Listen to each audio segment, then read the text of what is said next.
Hey guys, इस प्यार को क्या नाम तो सीरियल के अपकमिंग एपिसोड के अपडेट आपके लिए लेकर आए हैं। आस्था श्लोक को उपटन लगा देती है। उपटन लगाने के बाद श्लोक उससे कहने लगता है कि हम दोनों कंपनी के बराबर हकदार हैं, तो बराबर उपटन भी लगना चाहिए। तभी वो आस्था को इस तरीके से उपटन लगा देता है। फिर हमें यहाँ पर दिखाया जाएगा परिवार के हमेशा की परंपरा के तौर पर श्लोक और आस्था को मूर्ति बनानी होती है। तभी सभी इसीलिए सब उनका वेट कर रहे होते हैं। तभी आस्था वहाँ पर आ जाती है और फिर अंजलि उसे समझा रही होती है। श्लोक भी आ जाता है। तभी आस्था और श्लोक को अंजलि मिलकर समझाती है कि तुम दोनों को बिना बात किए हुए ये अंदर जाकर चुपके से मूर्ति बनानी होगी और बाहर आकर फिर इशारे से हमको कहना, फिर तुम दोनों को हल्दी और कुमकुम मूर्ति के ऊपर डालना होगा।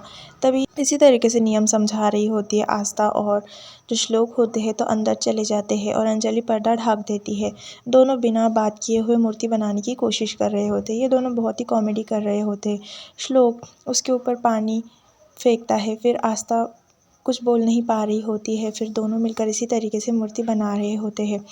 मूर्ति बहुत ही अच्छी बन जाती है। आस्था बहुत खुश हो रही होती है। श्लोक आस्था को खुश देख वो भी खुश होने लगता है। आस्था जाती है और फिर पर्दा खोलती है। अंजलि कहती है मूर्ति बन गई। तभी वो कहने लगती है कि हाँ। तभी अंजलि कहने लगती है कि अब अंदर जाओ, दोनों आग बन कर के तुम हल्दी डालूंगी और श्लोक जो है वो कुमकुम डालेगा, ऐसा वो कह देती है। तभी इसी तरीके से आग बंद करके ये हल्दी और कुमकुम मूर्ति के ऊपर डालने लगते हैं। आस्था के फेस के ऊपर कुमकुम उठ जाता है। निरंजन कहने लगता है कि केले के पान के समेत मूर्ति को उठाना है।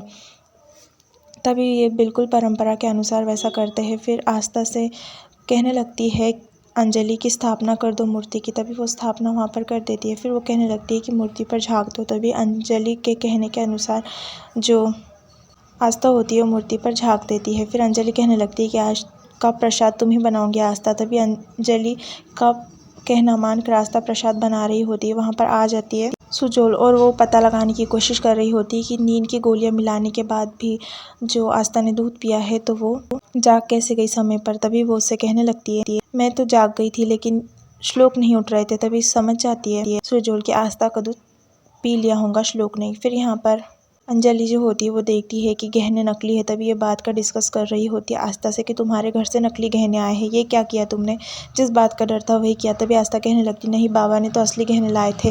तभी वो कहने लगती है कि झूठी बातें बंद करो, तुम्हारे बाबा को मैं अच्छी तरीके से जानती हूँ। पंडित जी के आने से पहले तुम्हें गहने का इंतजाम करना ही होगा और गहने असली होने चाहिए। असली गहने जो होते हैं तो वो सुजोल की माँ जो होती है वो अपने पास रख लेती है और वहाँ पर नकली गहने रखती है और ये सब करने के बाद वो बहुत डर रही होती है। फिर वहाँ पर आ जाती है अंजलि और कहने लगती है इस तरीके से तुम्हारे मोटे मोटे आंसू बहाने का कोई फ़ायदा नहीं है, तुम्हें गहने का इंतज़ाम करना जैसे मैंने कह दिया है ज्वेलरी वाले से। अब वो टाइम पर आया तो ठीक, वरना अच्छा नहीं होगा आस्था। पहली बार ऐसा होगा कि बहू के घर से गहने नहीं आएंगे। सुजोल जो होती है वो कहने लगती है आई तूने पापा के गहने भी नहीं छोड़े। सुजोल की माँ सोचती है कि वो काव्या के टोकरी में ये रख देंगी खिलौने की और फिर काव्या जब खेलेंगी तो सामने आ जाएंगे गहने। आस्था किसी काम से आंगन में आती है लेकिन काव्या के टोकरी में वो खिलौने उसे नहीं मिलते। यहाँ पर अंजलि जो होती है वो मंदिर की ओर आ रही होती है और वहाँ पर रख कर जा रही होती है सुजोल की माँ गहने। तभी अंजलि को देखकर वो घबरा जाती है और गहने आंगन में लेकर चली जाती है। एक कुंडे के ऊपर चढ़कर वो झाड़ के ऊपर गहने रख रही होती है। कुंडा गिर जाता है और सुजोल की माँ के हाथ से वो गहने भी गिर जाते हैं। आस्था हेल्प के लिए आती है और गहने उसे मिल जाते हैं और एपिसोड यहीं पर खत्म हो जाता है।